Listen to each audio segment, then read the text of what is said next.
బాంబేలో వన్ సైడే డెవలప్ అవుతుంది. వన్ సైడ్ కానీ హైదరాబాద్లో 4 మూలలు డెవలప్ కానీ అవుతుంది. ఎందుకు డెవలప్ అయింది బాంబే? అక్కడ సినిమా ఇండస్ట్రీ ఉంది, ఇండస్ట్రీస్ ఉన్నాయి, అలాగే పోర్ట్ ఉంది, ఇన్ని రకాలు ఉన్నాయి. ఇన్ని రకాలు ఉండి బొంబాయి అలా డెవలప్ అయింది కదా. అసలు బొంబాయి తోటి ఇంకే నగరం కంపీట్ కాదు ఇండియాలో. ఈ భారతదేశం ఉన్నంత వరకు బొంబాయి ఆర్థిక రాజధాని ఒక రకంగా. అక్కడ రేట్లతోటి ఈ దేశంలో ఇంకెక్కడ వేరే నగరానికి పోటీ పడలేదు.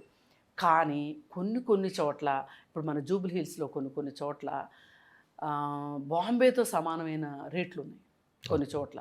రీజన్ ఏంటి అంటే, ఇది ఒకప్పుడు మత ఘర్షణలు బాగా జరిగాయి మన హైదరాబాద్లో. ఎన్టీఆర్ వచ్చిన తర్వాత మత ఘర్షణలు అనే మాట లేదు. ఇక్కడ బాగా మత సామరస్యం ఉంది అనేది అర్థమైపోయింది. అసలు కర్ఫ్యూ, మీరు ఎప్పుడైనా కర్ఫ్యూ చూసారా? మీరు వచ్చాక, నేను వచ్చాక కర్ఫ్యూ చూడలేదు. అంటే అది ఖచ్చితంగా ఎన్టీఆర్ చేసిందే. ఒకప్పుడు అసలు టోలీ చౌక్లోకి ఎవరైనా వెళ్ళాలంటే భయపడేవాళ్ళు.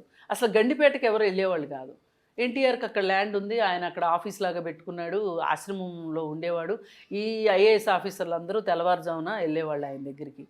అంటే ఏమైంది, ఒక పెద్ద మనిషి అక్కడ వచ్చాడు, 4 ఆఫీసర్లు అక్కడికి వెళ్తున్నారు అంటే ఎంతో కొంత ఇన్ఫ్రాస్ట్రక్చర్ డెవలప్ అవుతుంది. ఇన్ఫ్రాస్ట్రక్చర్ డెవలప్ అవ్వగానే అక్కడ స్థలాలు ఉన్న వాళ్ళకి ఏమనిపిస్తుంది, ఇల్లు కట్టుకుందాము అనిపిస్తుంది. ఎప్పుడైనానండి ఏ లేఅవుట్లోనైనా ఇల్లు వచ్చినప్పుడు దాని అసలు రేటు బయటికి వస్తుంది. ఇల్లు కట్టకుండా అట్లా ఖాళీగా పెడితే మాది ఇంత ఖరీదుంది అని చెప్పి విండో షాపింగ్ లాగా చెప్పుకోవడం తప్పితే పూర్తి స్థాయిలో అభివృద్ధి అనేది ఎప్పుడు వస్తుంది అంటే ఆ భూమి వినియోగంలోకి వచ్చినప్పుడే వస్తుంది. ఇప్పుడు ఈ ఏరియా ఇంత ఎందుకు అయింది అంటే అందుకే మనం చంద్రబాబు నాయుడు చెప్పుకునేది. మరి ఈ ఏరియాలో మాదాపూర్లో డెవలప్మెంట్స్ కావచ్చు, ఇవన్నీ ఫైనాన్షియల్ డిస్ట్రిక్టు ఒక అద్భుతం అని చెప్పుకోవచ్చు. ఇవాళ ఫైనాన్షియల్ డిస్ట్రిక్ట్లోకి ఎవరన్నా వెళ్తే ఇది ఇండియానా అమెరికానా అనుకునేటట్లు ఉంటాయి. కొత్త వాళ్ళని ఎవరన్నా తీసుకొస్తే మనం ఎక్కడున్నాము అని అడిగే పరిస్థితి ఉంటుంది. ఈ మాట కూడా కేటీఆర్ చెప్తున్నాడు. ఆయన ఎవరో వచ్చాడు కంపెనీ పెట్టడానికి, ఆయన ఎక్కడో ఆదిపట్లో కంపెనీ పెట్టడానికి వస్తే నేను ఆయన్ని మా నాన్నకు కల్పించడానికి పివి నరసింహారావు రోడ్లో నుంచి కూడా వెళ్ళొచ్చు, కానీ నేను ఆ ఫ్లైఓవర్ నుంచి వెళ్ళొచ్చు, కానీ అలా వెళ్ళకుండా నేను ఆయన ఔటర్ రింగ్ రోడ్లో తీసుకొచ్చి ఫైనాన్షియల్ డిస్ట్రిక్ట్లో నుంచి ఇదంతా తిప్పితే ఆయన ఇది హైదరాబాదేనా అని సంబరంగా ఆశ్చర్యంతో అడిగాడు అని. ఇది ఏదైనా సరే ఒక మంచి కనెక్టివిటీ, రోడ్లు, ఇన్ఫ్రాస్ట్రక్చరు ఉన్న ప్లేస్కి ఆటోమేటిక్గా డిమాండ్ పెరుగుతుంది.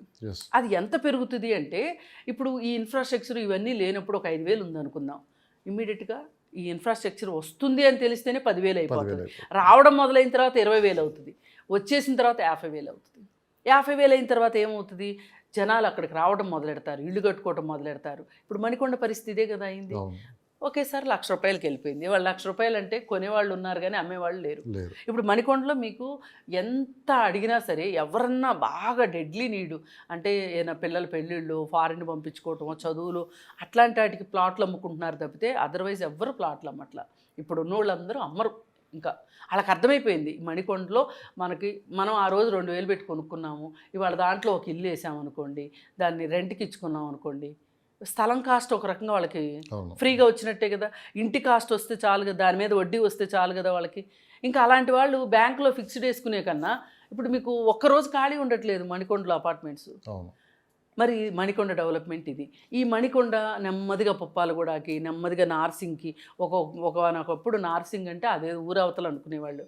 ఆ నార్సింగ్ దగ్గర నుంచి అలా అలా అలా డెవలప్మెంట్ అయిపోయి కోకాపేటకి వెళ్ళిపోయింది. ఇవాళ అసలు కోకాపేట ఎలా తయారైంది, ఇవాళ ఆ ఏరియాలో ఒకప్పుడు నార్సింగ్లో ఒక 100 ఎకరాలు అది ఒక ఫైనాన్షియల్ డిస్ట్రిక్ట్ లాగా ఎకనామిక్ డిస్ట్రిక్ట్ అని స్టార్ట్ అయింది.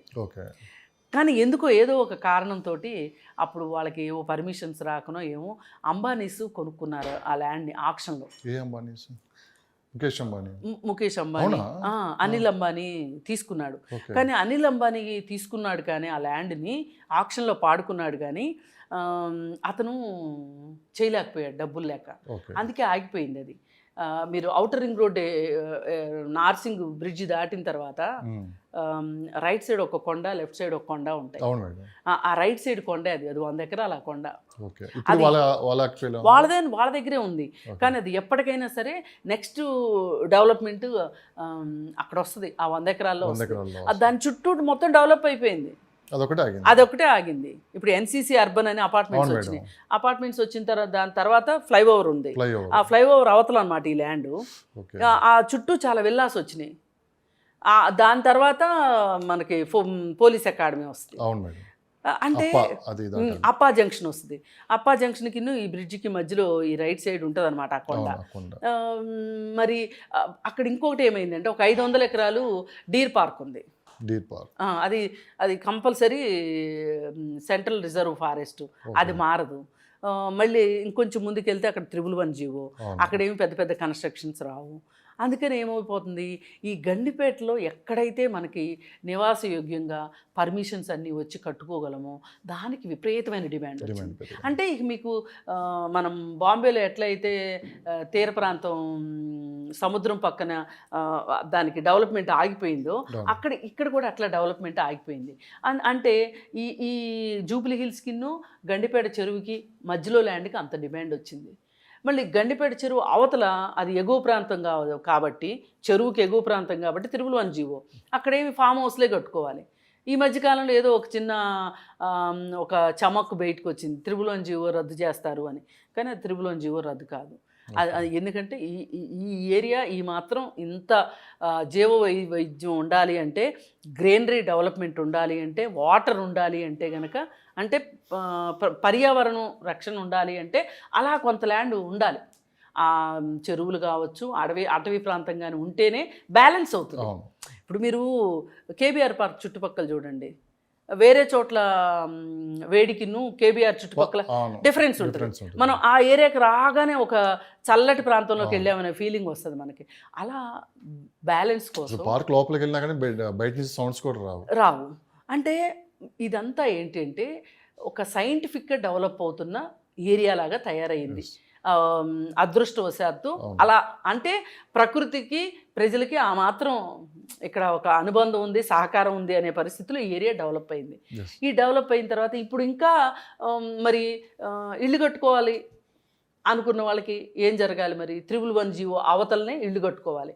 అంటే అందుకే ఇప్పుడు శంకరపల్లికి విపరీతమైన డిమాండ్ వచ్చింది. శంకరపల్లిలో కూడా దొరికే పొజిషన్ లేదు ల్యాండ్. అవును, ల్యాండ్ దొరకట్లేదు. అక్కడ కూడా కొన్ని చోట్ల 111 జీవో ఉంది. ఇంకా కొంచెం అవతలకి వెళ్ళిన తర్వాత పూర్తిగా రెసిడెన్షియల్ ఏరియా అనమాట. అది వికారాబాదు, పరిగి, తాండూరు, ఇక జహీరాబాదు మొత్తం ఆ డెవలప్మెంట్కి వెళ్ళిపోయింది. ఇంకా ఈ డెవలప్మెంట్ని ఎవరు ఆపలేరు. ఇవాళ ఎవరైనా సరే తెలివైన వాళ్ళు పెట్టుబడి పెట్టుకోవాలి అంటే ఒక 10 సంవత్సరాల తర్వాత నాకు పనికొచ్చినా పర్వాలేదు,